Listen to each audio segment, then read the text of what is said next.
Buddhist Stories, The Better Wife, Part 3 of 4, on Between Master and Disciples, given in English, on August 12, 2015, in France.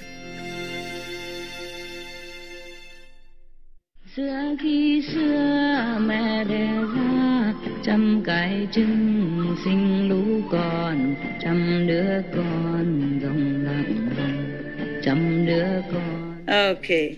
After that, the neighboring country still not believe that that this country is awesome, and intelligent. So, okay. I order this messenger, go back there again, and bring 2 pieces of wood, very long. Both sides are similar. There's not one end bigger, not one end smaller. Only one. Sorry, one column of wood, right there. Ask them if they know which one is the root, which one is the top. You know how, right? Yeah? If you put in water, then the root is heavier, it come down. I think. I'm not sure. Maybe I'm wrong. I haven't read it yet. Have a look. I'm not the daughter-in-law. I don't know yet. Okay, that's all said and done. Nobody know anything. Also, again, the king and the whole court officers, nobody know nothing. What? Huh? What a court, huh? King and officers know nothing. Okay, and then the prime minister went home again and asked the daughter-in-law, "Oh, daughter, this time that neighboring country, bring a wood here and ask us which one is the top, which one is the root. And also nobody know. Can you tell me, how to find out?" She say, "Sir, father, this is even less difficult, more easy. Yeah. You just bring it into the river, put it down in the river. Which end, sink lower, that is the root. And which end, pop up, floating up, that is the top." Huh? I was right. I could be the daughter-in-law of the prime minister. Do you know any prime minister looking for a daughter-in-law? So intelligent like me? Young and beautiful like me? Okay, okay, so they do that. Yeah. So king know that and do that, etc., huh? Yeah, put it in the river, and naturally they saw that. So they call the messenger come. They bring it in, they mark already. Say, that one is the root, that one is the top. Oh. Yeah. So the messenger, more respect for this country, came home and reported everything. Yeah, they know also, my Majesty, they knew everything. We better not test them again. They knew everything. So in Savage country has many talented and intelligent people. Yeah. So after that, the neighboring country don't dare to make trouble or war with that Savage country anymore. After that, he brought a lot of gold and silver and silk and all that, and make a gift to a Savage country king. Yeah. And then he wrote also, "We praise your country with so many intelligent and talented person." So I also advise the king, the Savage king, from now you should improve more of your moral standard and teach your citizens, all kind of principles, yeah, etc., etc. He talk like a teacher. Loser. Still try. After that, the king Bartinak ordered the prime minister come to him and ask, "Hey, all these answers, how did you know?" So say, "Your Majesty, this is my daughter-in-law, not I. Yeah, I don't have any wisdom like that. Yeah. After that, the king, was very, very respectful of this girl. And then even give her a title. Yeah. Like the third sister, meaning the sister of the king, adopted, but third sister. So happy, yeah. After a while, she gave birth to 30 eggs.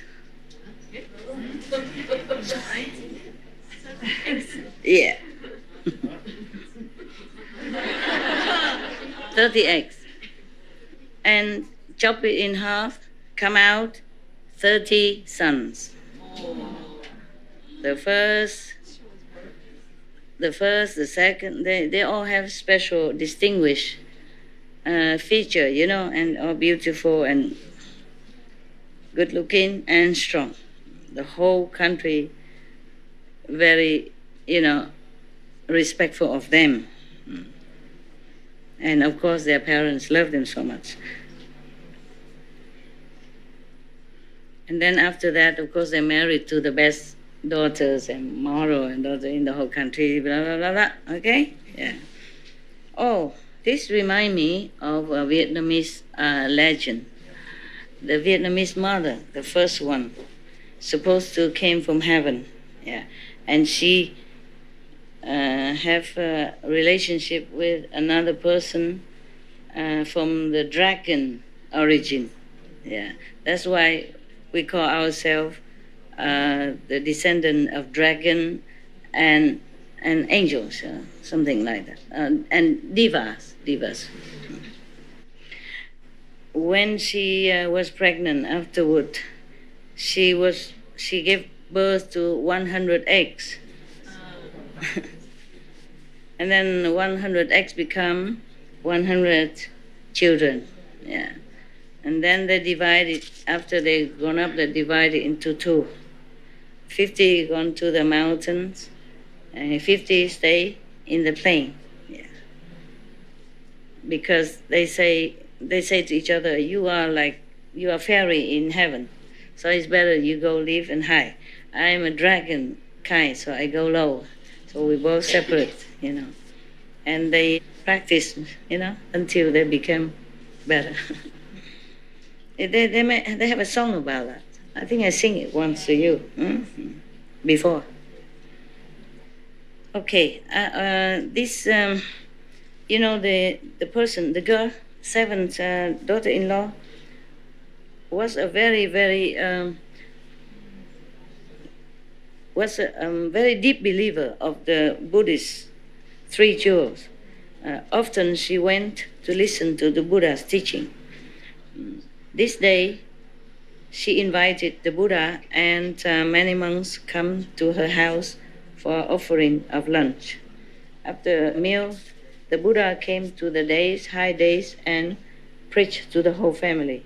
Everyone attained one of the high level, of spiritual. Only the last son was less intelligent, less wisdom. He has nothing. He attained nothing. Possible in front of the Buddha and attain nothing? So terrible is that karma. It's possible, yeah? The last son of this beautiful, intelligent, wise woman received nothing, received no spiritual benefit, even in the presence of Buddha and a whole lot of monks. So much blessing. No wonder, This person even is a very violent one, the last son of the Tisali, beautiful woman. Imagine a mother like that, even can give birth to such a son, Understand? You never know. Imagine we thought such a mother, and beautiful father would have never had such a son in the family, but had one. In the presence of Buddha and Sangha, received no blessing. It's like war around him. Okay. he's very violent. Every day he ride on the white elephant running around in town, playing. One day he passed by a big bridge and he encountered another son of the second prime minister assistant. They both met on the bridge, and both of them felt that the other must give way. Both of them think they are sons of the biggies, so nobody give way to anybody. Yeah, and both of them fighting. Nobody give in. And then the last son of the beautiful lady get angry. He jumped down from the elephant and pushed the cart of the other assistant prime minister's son. And then the prime minister assistant son fell down into the mud. Yeah, and he's wounded all over the body and muddy and everything. And then he left, of course, come home and crying all the way. And then he came home, he said to his father, assistant, this almost like prime minister, the second prime minister. He said, Father, the last son of the Tisali lady has no reason at all to push my car into the ditch and make me wounded like this. Of course, the father very, very angry. He relied on his muscle, and then also the close relationship with the king, and do this to us. Yeah? I will revenge for you. Don't cry anymore. They will see me. And then this prime minister assistant ran someone to make 30, the whip for the horse, 30, but with 7 kind of precious stone, not normal leather. Yeah. And then inside the whip, 32? Oh, 32, yeah. 32 whip, all with a precious stone laid around it. And inside, he put a very sharp knife inside of the whip. Big whip, I guess, nah? Inside, a sharp knife. And then bring it there to make offering to each one of them, one. She has only 30. How come he make 32? Parents and 30. Maybe, yeah. No, he brought it to the house and give each son one of the whips. Yeah. These sons, they are still very young, and also very temperamental. Oh, they saw this beautiful whip, happy, happy, happy. And they don't know the wicked idea, wicked mind of the prime minister assistant. Okay. At that time, the law of this country is that whoever came to see the king cannot bring knife with him. Of course, you know why, right? If anyone disobey this, chop chop. Now, at that time, all the sons of the Tisale lady come in and out the court to see the queen, the king, just like a normal thing, because they like buddy friends. Yeah, the king treated them nicely. Yeah.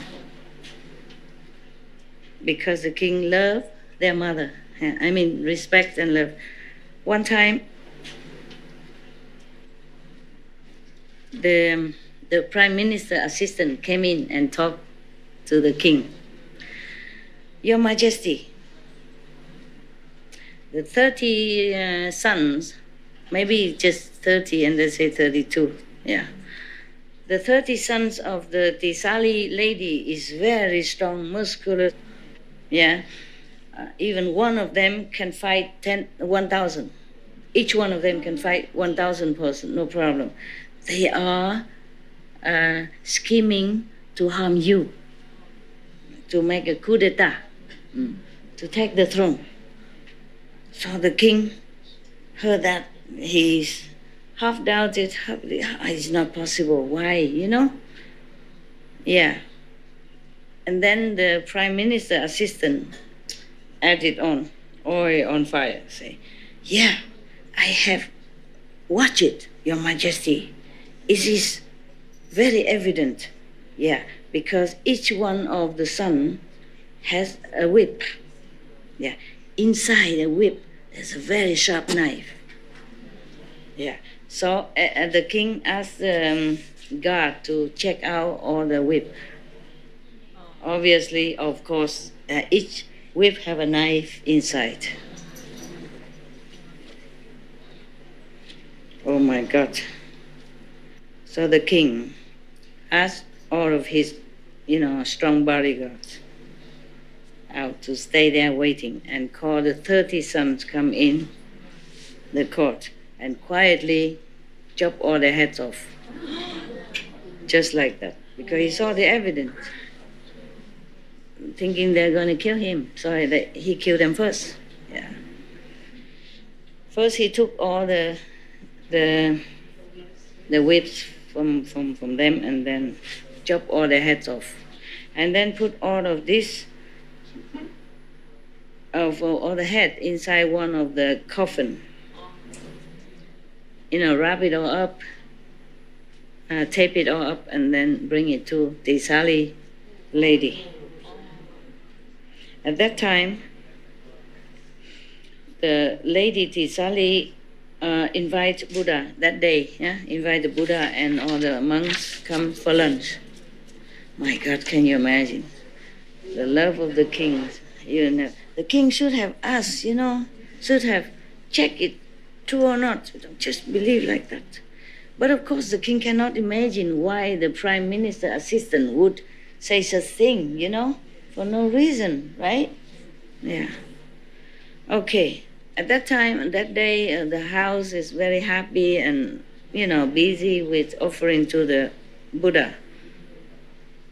And then suddenly, the king's subordinate brought the coffin inside.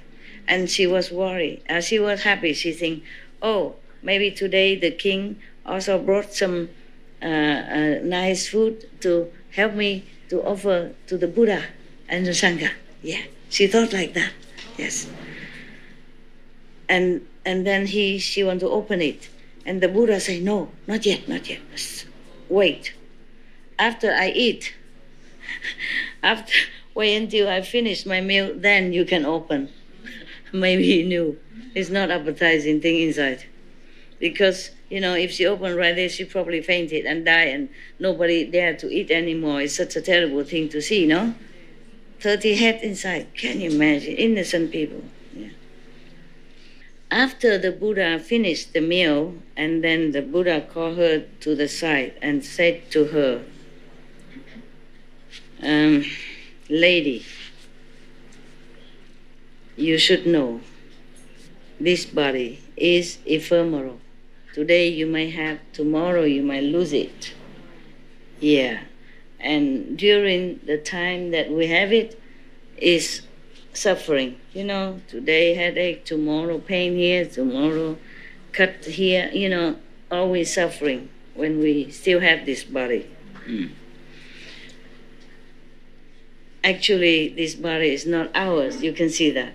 You might go out and just fell into the ditch and die, or some car will run over you, or some snake bites, and lion, tiger, etc., etc.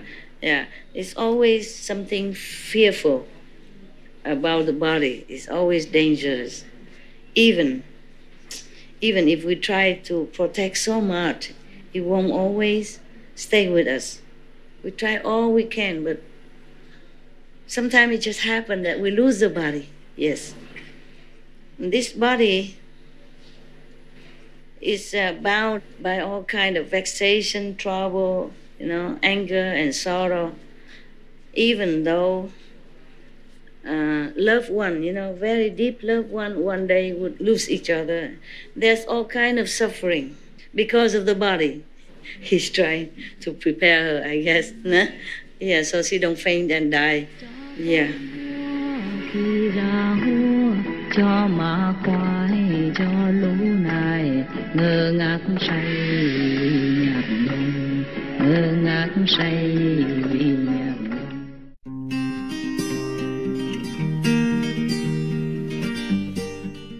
Brilliant viewers, we appreciate your company for today's episode entitled Buddhist Stories, The Better Wife, Part 3 of 4, on Between Master and Disciples.